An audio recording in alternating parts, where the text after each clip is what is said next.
What's going on, guys? BossUp86 here, back to another video, and today I have another collection update video for you guys, and this one might be my biggest one yet. And considering that the first one I did was a really big one, I think this one might beat it out just by a bit because I have 20 albums, folks.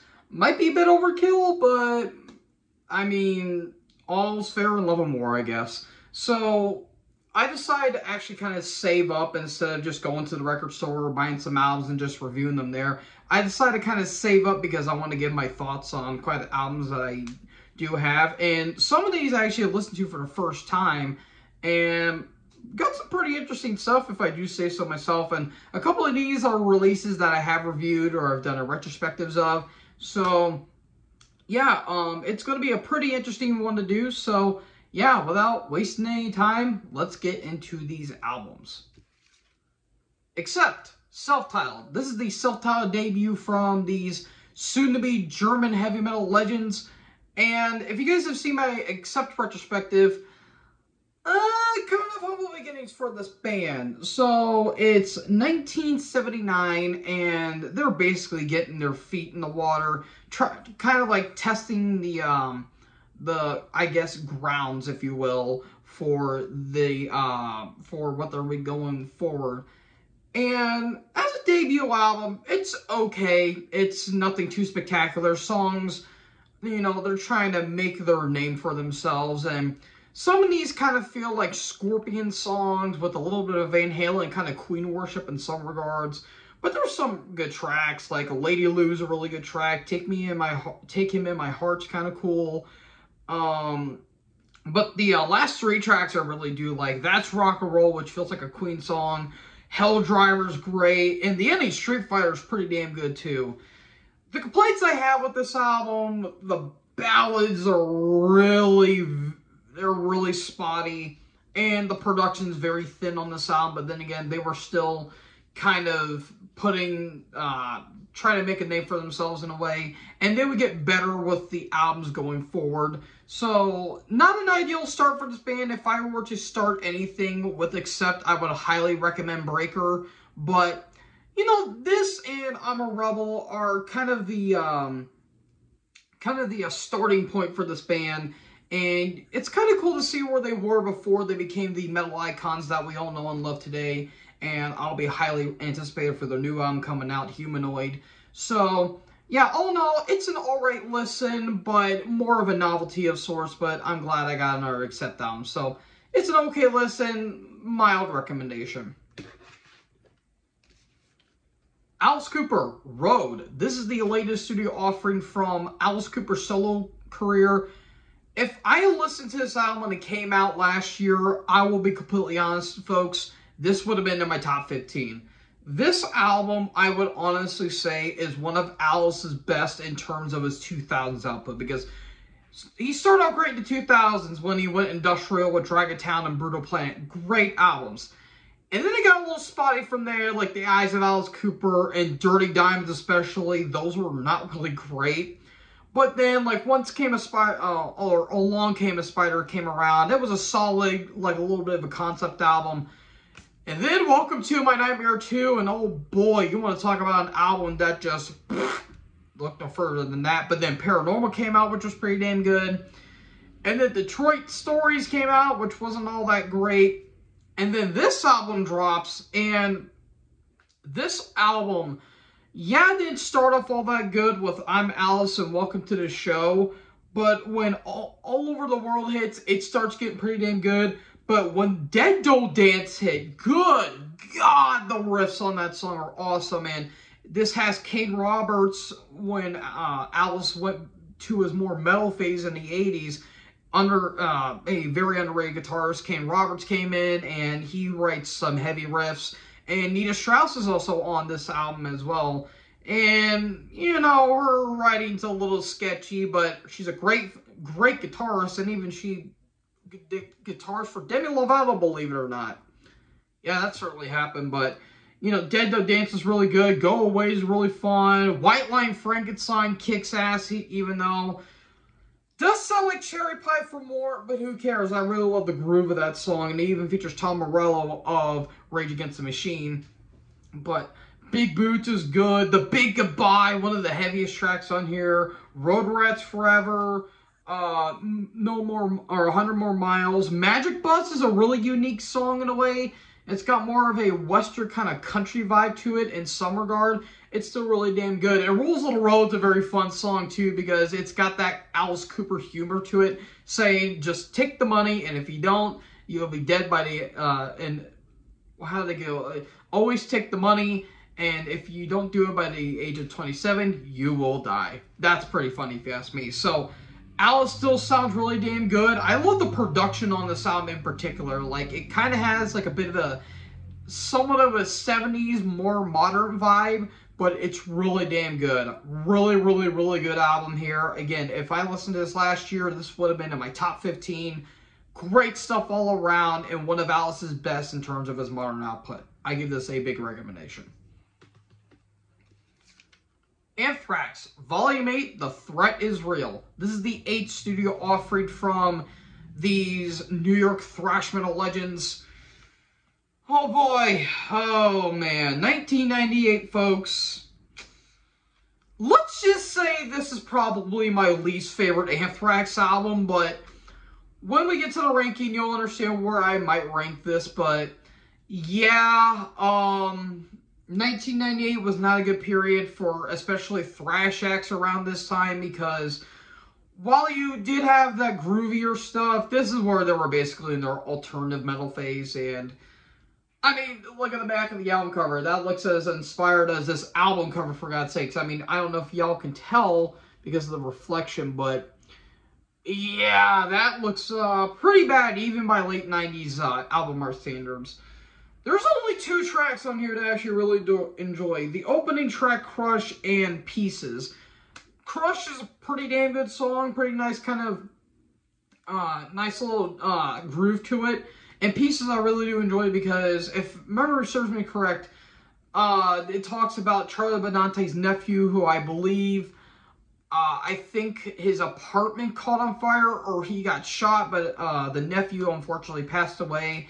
And they never found out who committed the crime, and to this day, justice has not been served. And it's pretty damn sad, but I mean, that's how the world goes, man. And I really hope that Charlie Benante and the family do eventually find justice. But the case has been cold as ice at this point. But it's a really nice song, really heartfelt tribute to Charlie's nephew. And then everything else, yeah, like Toast to the Extras, Born Again Idiot, Cup of Joe, Big Fat, like, a lot of filler on this album, folks. A lot of filler, and I still barely know her. So yeah, not really a good album. Probably my least favorite Anthrax album, but there's a couple okay songs, and that's about it. Literally nothing more, nothing less. So yeah, it's not a good album, but, I mean, different strokes for different folks, I guess. So give it a listen if you want to, but it's not really recommended, like, at all. So yeah, not a good album. Bruce Dickinson, The Mandrake Project. This is the latest studio offering from Bruce Dickinson's solo career.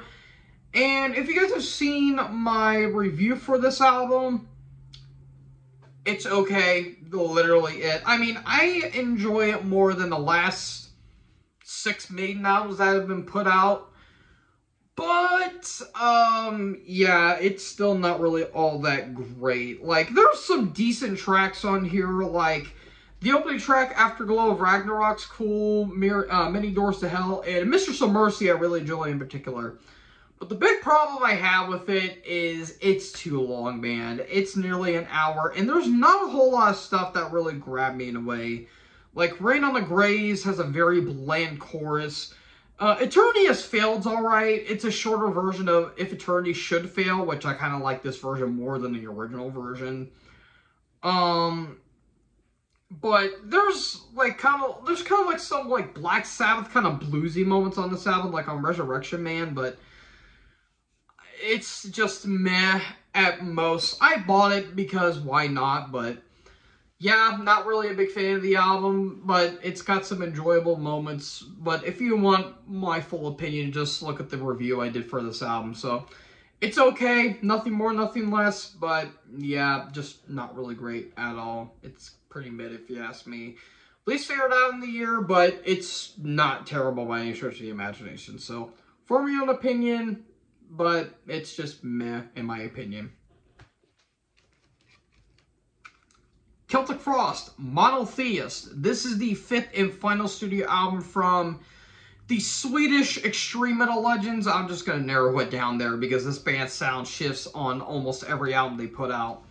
I'm not going to give my full opinion on this album considering that it's, because I'm going to be ranking this band, but this is probably going to be my favorite Celtic Frost album considering it's everyone's favorite Celtic Frost album at this point, but Dying God coming into human flesh, and, I mean, Drowned in Ashes. Well, I mean, what else do I need to say? Nothing more, nothing less. This is bleak, avant-garde death doom at its finest, and, I mean, look at that album cover. That album cover kind of explains it all in a way. So, yeah, just a bleak listen throughout, and, yeah, this is a big recommendation. Again, not going to give too many spoilers, because I don't want to give too much away, but this is full-on depressing in a way. So, great album. Absolutely fantastic album. Do I need to say any more? Alright, the next 2 albums I have are from Electric Wizard. And the first one I have is their 1994 self-titled debut album. So, again, I kind of bought these on a whim at the record store because why not? And I'm guessing, you know, stoner doom metal is not really my thing. But, I mean, there's some decent tracks, like Stone Magnet's good, Morning Prayer's solid, Behemoth is alright, Devil's Bride's really good. I really like it's got that Black Sabbath-like swagger to it. What else is good? Black Butterfly is alright, the title track, I can't really tell what that song title is, but I will say, Mountain on Mars, that's a pretty damn good song. Like, it's like got that little whole spacey kind of psychedelic rock vibe to it. And I will say production is pretty meh on this album. Like the kick drum has this weird pop to it. And I mean, it kind of gets a little annoying after a while, but if you don't really lean too much into it, then it won't bother you. But it's a solid debut album. Really nothing more, nothing less. I mean, the album cover looks pretty cool. I will say that. So, yeah, it's solid stoner doom metal, nothing more, nothing less. And then I have their 2007 album, Witch Cult Today, which, kind of the same thing. You know, it's alright, it's solid. Again, nothing too spectacular. There's some good tracks like Witch Cult Today, the title track. Satanic Rites of Drugula is pretty solid. The Chosen Few's good. Torquemada 91 solid. And Saturnine's pretty damn good too. It's got like kind of like a volume 4 kind of vibe to it in a way. So yeah, it's alright. Again, not a huge fan of stoner doom metal. So yeah, it's a solid recommendation, but if you guys are into stoner doom metal, then you'll probably enjoy this. But it's an alright listen. Nothing more, nothing less. Immolation, Close to a World Below. This is the 4th studio offering from these New York death metal veterans. I'm going to be ranking Immolation after I do Anthrax, and this is probably going to be my favorite. This is just nasty, just sinister death metal at its finest. I'm not going to go over too much because I don't want to give too much away, but this is just sinister, evil, diabolical, whatever word you want to associate with the word vile. You're going to have it here. The production is a bit raw, but I actually like what they were going for. And just phenomenal stuff. Like Higher Cower, Father, You're Not a Father, Put My Hand in the Fire, and the title track. I mean, literally every track on this album kicks ass, but those are the 4 big standouts in my opinion. So, yeah, absolutely amazing, amazing stuff. And probably the best in their entire catalog, as I've seen for a lot of rankings for Immolation. But, yeah, this album is absolutely amazing. Great stuff. Highly recommended. Judas Priest, Invincible Shield. This is the latest studio offering from these heavy metal gods. And if you guys have seen my review for this album, I fucking adore this album. This album is fucking incredible. Again, I've stated this in the past, or in my review. If Firepower was Scream for Vengeance with a Painkiller-like sound, Invincible Shield is Defenders of the Faith with the Painkiller sound. And I mean, look at the back of that album cover. That album cover looks pretty damn good. Even though it looks AI generated, but it looks good in my opinion. This album, I was skeptical about it because I felt like Firepower was a great send-off for the band. This has to be it, man. I mean, they're about to be in their 80s by the time their 20th album is going to be out. But every track is incredible. Opening Panic Attack has this really nice kind of Rush sounding, kind of like Tom Sawyer in a way, and it has that classic Priest sound all throughout. The Serpent and the King, probably my favorite song off the entire album. Just amazing stuff throughout. I can't get that chorus out of my head. The title track, Devil in Disguise, Gates of Hell, Crown of Thorns, which is kind of like the ballad off this album, is really good. As God Is My Witness has that classic speed metal-like sound to it. Trial by Fire, which is one of the more darker tracks on the entire album, along with Gates of Hell and Devil in Disguise. Escape from Reality has this nice groovy kind of riff to it, which really reminds me of Rob's Day in Fight. Sons of Thunder, which is the shortest track on the entire album, it has this really nice kind of anthemic vibe to it. And Giants in the Sky is a fantastic ending track. And this isn't the deluxe edition, actually. This is just the regular edition. I don't have the bonus tracks with it. But, yeah, one of the best in our entire catalog. It somehow was a little bit better than Firepower, at least in my personal opinion. I gave this a 4 3/4. I hate being biased, but you know what? This album fucking rules from start to finish. Fantastic album, even in their stage at this point, almost 55 years. Well, actually 55 years of their existence, because they actually started in 69. Nice. And they're still killing it. Even at the age that they are, this is still phenomenal stuff. Absolutely recommended. Lucifer 5. This is the latest studio offering from the Swedish hard rock / doom metal act. It's a little interesting to describe this band in particular, but this is Nick Anderson, formerly of the Entombed and the Helicopters, and even Death Breath vibes. That's a deep cut for you death metal fans out there. This is him and his wife's side project, and I've heard some good stuff from this band, and damn, is this album ever so really damn good. If you like Black Sabbath with a little bit of a Pentagram, St. Vitus, maybe a hint of Candlemass, but throw in like the Doors and Rolling Stone-like vibes, you will get this album and then some. And I love the vocals on this album in particular. It is amazing throughout. And great songs like Fallen Angels, a great track. At the Mortuary, one of the probably the doomiest thing on this entire album. Riding Reaper, Soul Dance in a Coffin Has No Silver Lining, The Dead Don't Speak, Strange Sister, Nothing Left to Lose But My Life. Absolutely incredible stuff. The only track I didn't really dig was Immaculate Heart, but even that has its moments. I gave this, I think, a 4 1/4. This is some damn good stuff, and it's so far one of my favorite albums of the year, along with New Job for a Cowboy and the new Saxon album. Those were really damn good albums in their own right. So yeah, absolutely great stuff, phenomenal stuff. I love the production on this album. Great stuff. Really, really recommend it. Alright, the next two I have are from Florida death metal legends, Morbid Angel, and the first one I have is their 1989 debut, Altars of Madness.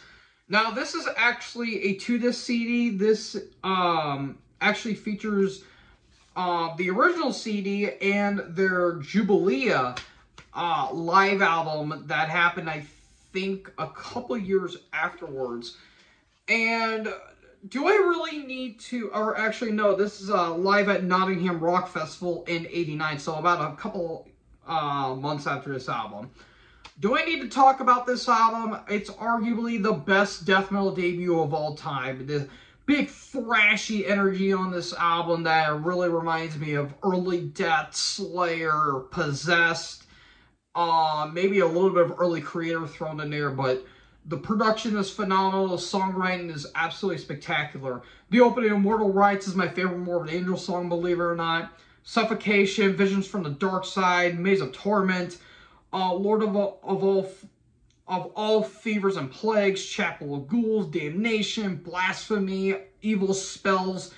Just killer stuff. The leads are phenomenal. Even the bass work's pretty damn good by Dave Vincent. And I will say, Richard Brunelle may be one of the most underrated guitarists of all time. Just amazing leads with him and Trey, and just incredible stuff. And that album cover just speaks volume on just how amazing this album is.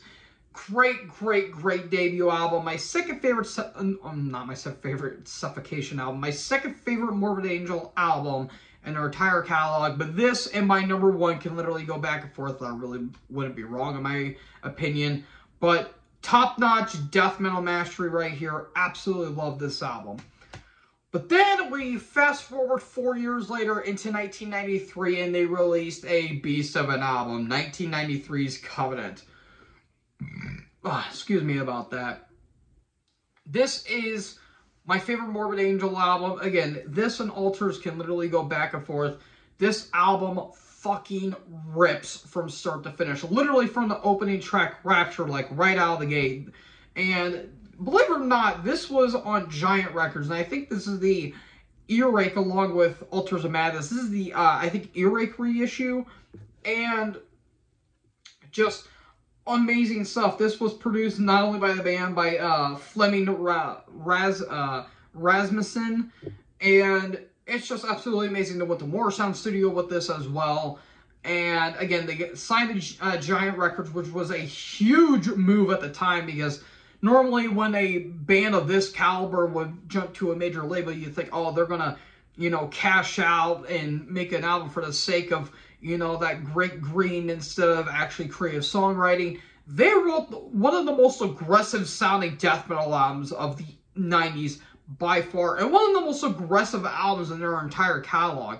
It's not their heaviest, I do say Formulas Failed to the Flesh is still their heaviest, but this is damn close, dude. Like, this album just kicks ass. Opening Rapture, Pain Divine, World of Shit, The Promised Land, Vengeance is Mine, Lion's Den, Blood on My Hands, Angel Disease, Sworn to the Black, and of course the classic that is God of Emptiness, and just killer stuff throughout. Even the instrument of Nor Mataru, that is a killer lead up into God of Emptiness, and just killer stuff all around. Even the album cover looks a little cool as well. So yeah, this is great stuff, man. Absolutely fantastic stuff. My favorite album by them, and one of my favorite death metal albums of all time. Even Altars of Madness I'll put up there as one of my favorite death metal albums of all time. But absolutely phenomenal stuff, great stuff. Both are really recommended.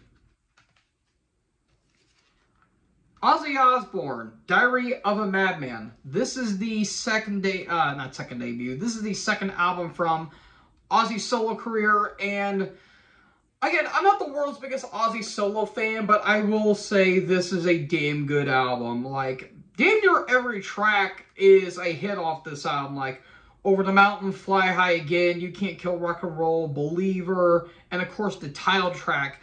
This is some damn good stuff. Even the track like STAO and Little Dolls are pretty damn good too. And even the back of the album cover looks pretty damn good too. So, yeah, again, I'm not the world's biggest Ozzy fan. I still think Blizzard of Oz is just a little bit better than this. But out of all the Ozzy albums, at least of his early career, this I would probably say is my third favorite behind behind Blizzard of Oz and No More Tears. And the only albums I'm really missing from Ozzy is Ultimate Sin, Osmosis, and Patient Number 9. And I got all the Ozzy albums, at least studio-wise. So, yeah, damn good album, not going to deny it. Again, not the world's biggest Ozzy fan, but I will say this is still a really damn good album. Overkill, Taking Over. This is the second studio offering from these New Jersey thrash metal legends, and I just now realized I got this in the wrong order. I meant to put this over Ozzy, but I wasn't thinking about my alphabetics at this time. But I'll still need to listen to more Overkill, but I have listened to their earlier work, and their earlier work is absolutely fantastic. And when I saw that the record label or the record store was selling their early stuff, even into the 90s, I was on this like a fat kid on a cupcake, because their early stuff, I think, is absolutely spectacular. And this is a really damn good album from their debut, Field of Fire, which I think is really damn good, too. The production got a little bit better. The songwriting's pretty damn good. And I just think, all in all, this is a really damn good album. I'd say it's one of the best in their early output. The Night of Cross is a really damn good opening track. Wrecking Crew, Fear His Name, Fatal if Swallowed. Power Surge is a really cool, catchy track. In Union We Stand, Electro Violence, and Overkill 2, The Nightmare Continues. Really damn good follow-up to the eponymous Overkill song from Field of Fire. Really damn good stuff, and the album cover looks a little cool too. It's a band that's basically having fun, and 20 albums in, and they're still killing it, dude. Their last album, Scorch, was amazing throughout. And just top notch right here, man. This is some damn good thrash, and hopefully when I listen to more of their stuff, I might even rank them at some point. So yeah, really, really, really damn good stuff. I do give this a big recommendation.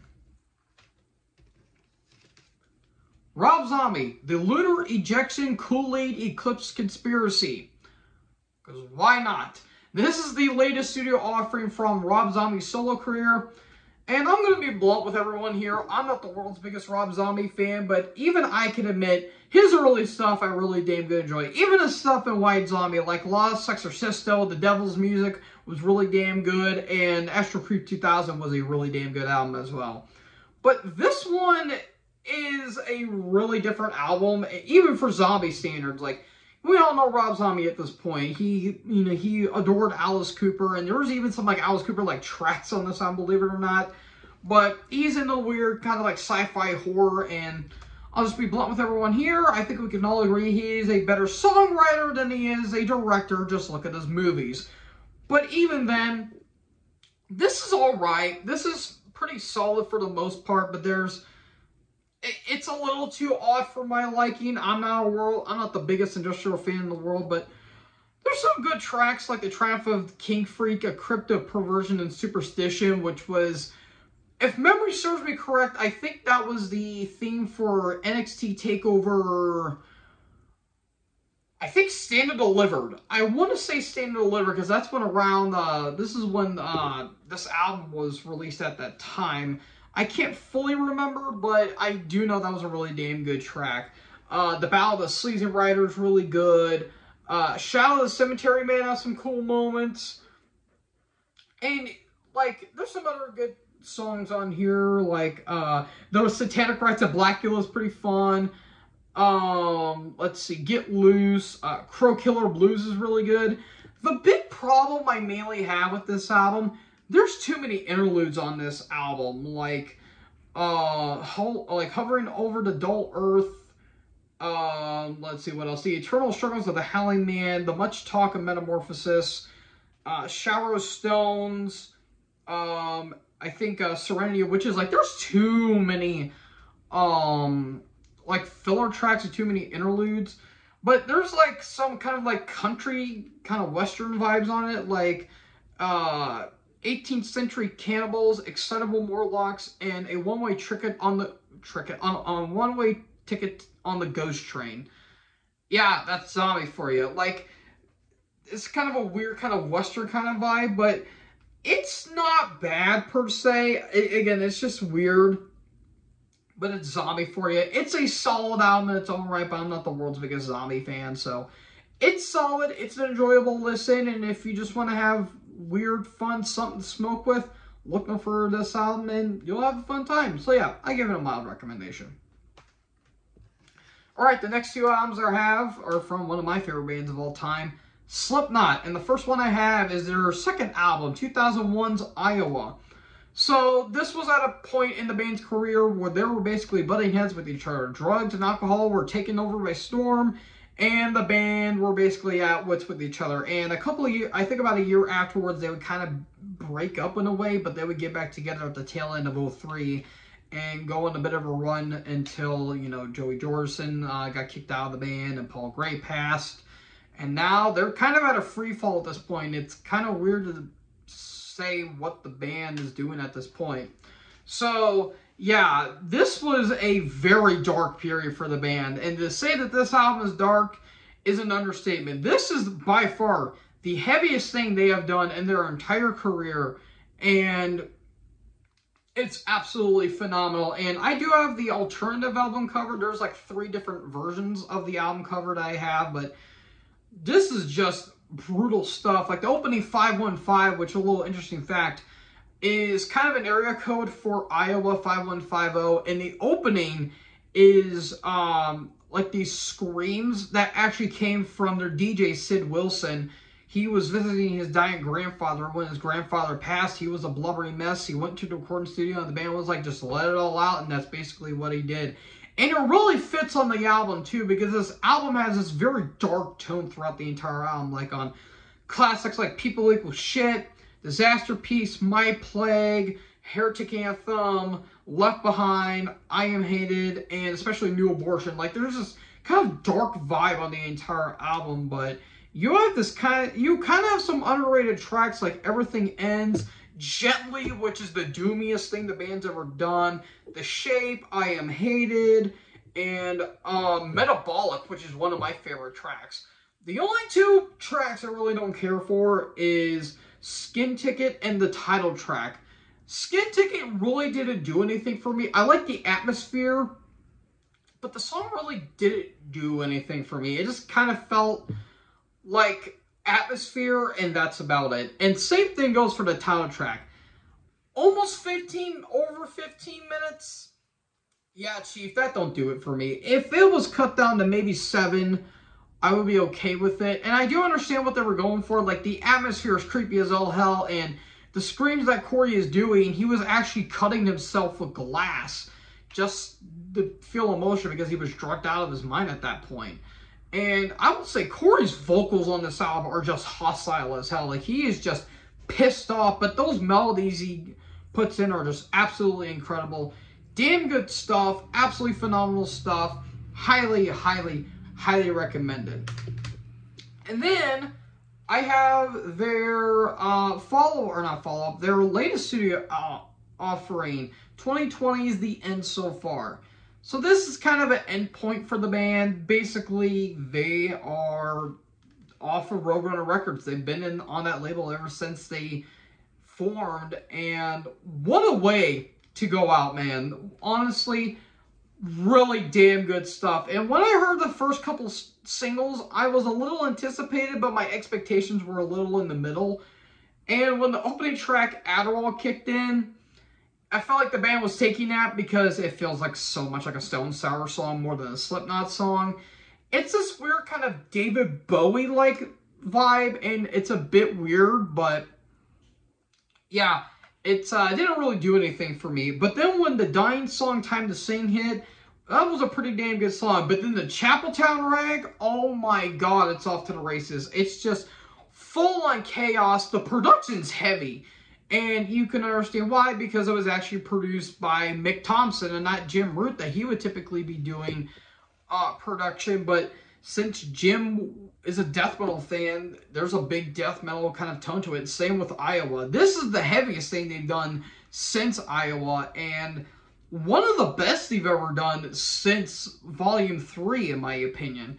But Hive Mind, Warranty, Messin' for the Dead, Decide, H377's a really banger of a track, and Finale, which is one of the more epic songs they've ever done, is great too. And yeah, it's a phenomenal album, and I would say it was better than We Are Not Your Kind, and I love We Are Not Your Kind, but I think this album is just a little bit better. It's a little more heavier, it's a little more focused, and while production is pretty thin, you're dealing with 9 musicians, so it's going to be a little thin no matter how you slice it. But phenomenal album. Both of them are, in my opinion. And the only album I really need now from this band is Point 5 The Grey Chapter, and I have all of Slipknot's catalog. So, damn good stuff. I highly recommend both this and Iowa.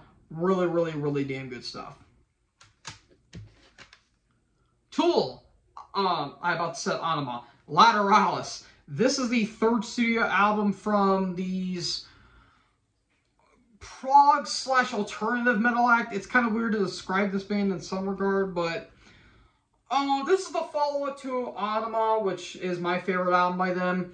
And a lot of people say this is their best work, but in my opinion, it's not as great as Anima, at least in my personal opinion, but there's still some good tracks on here, like the opening, The Grudge is pretty good. Parabola is really good. What's in our standout track on this album? It doesn't have the track listing, unfortunately, which is kind of weird if you think about it. But I'm trying to think. I really should have probably looked it up, but the title track I think is pretty solid, and there was another standout. It wasn't. Wait, was Schism on this? Yeah, I think. Yeah, Schism was on this album, man. Yeah, it's pretty good, man. It's honestly pretty solid in its own right. And as I try to fix this, come on now. I know, I'm running a show here, folks, but I severely apologize. I have OCD like that. I'm kidding, I don't. But, you know what I mean. But, yeah, it's a good album. I'm not the world's biggest Tool fan, but it's pretty solid. It's enjoyable for what it is, and Danny Carey's the man. So, what else do I need to say? And the last two I have are from my favorite goth metal band of all time, and that would be Type O Negative with their debut album, Slow, Deep, and Hard. This is their debut album that came out in 1991, and it's basically like the continuation of Carnivore, where it was more hardcore, punky, kind of thrashy that they were doing, but you throw in the gothy and doomy stuff on this album, and I mean, the album cover is phenomenal, as always, because it's Type O Negative, but you got some really damn good tracks, like the opening track, Unsuccessfully Coping with the Natural Beauty of Infidelity, which is one of my favorite Type O tracks, Zero Tolerance, Prelude to Agony, the Misinterpretation of Silence and Its Disastrous Consequences, which is just a minute of silence. It's beautiful. It's great. And Gravitational Contest, G equals 6.67 times 10⁸ centimeter 3 GM1 sec 2. Yeah. Good stuff, man. And I mean, that album cover, delicious. If you don't know what the album cover is, I don't know what to say, but yeah, man, damn good stuff. Really, really, really damn good debut, and I would probably say might be their most underrated, but it's still really solid and it's alright. So yeah, give this a big listen and you'll thank me. And then I have 5 years later, 1996's October Rust. So basically what this is for the follow-up, and this thing actually just fell apart. Uh-oh, that is not good. Oof. Technical difficulties, folks. I wouldn't be having this show without it. So basically, this is the follow-up of the commercial success of Bloody Kisses. And while I don't think is as great as Bloody Kisses, it's still a really damn good follow-up. This is where they fully honed in on the goth and doom metal style. It's very romanticized, and it's very sexy, if you want to call it that. Like, Love You to Death is the greatest song to have sex with. I don't know from personal experience, but I have known people, they said they have banged so many chicks with that song. Be My Druidess is great. Green Man, Redwater, Christmas Morning, My Girlfriend's Girlfriend, Burnt Flowers Fallen, and Praise of Bacchus is really good. Cinnamon Girl's really good. The Glorious Liberation of the People's Technocratic Republic of Vinland by the combined forces of the United Territories of Europea. Yes, that's an actual song title, folks. That's a great album title in its own right. Wolf Moon, including Zoanthropic Paranoia, which the little short story behind that is basically that a guy ate a girl out on her period, and it was a full moon, and he turned into a werewolf. You can't get more awesome than that, in my opinion, and the last track, Haunted's really good, too, so yeah.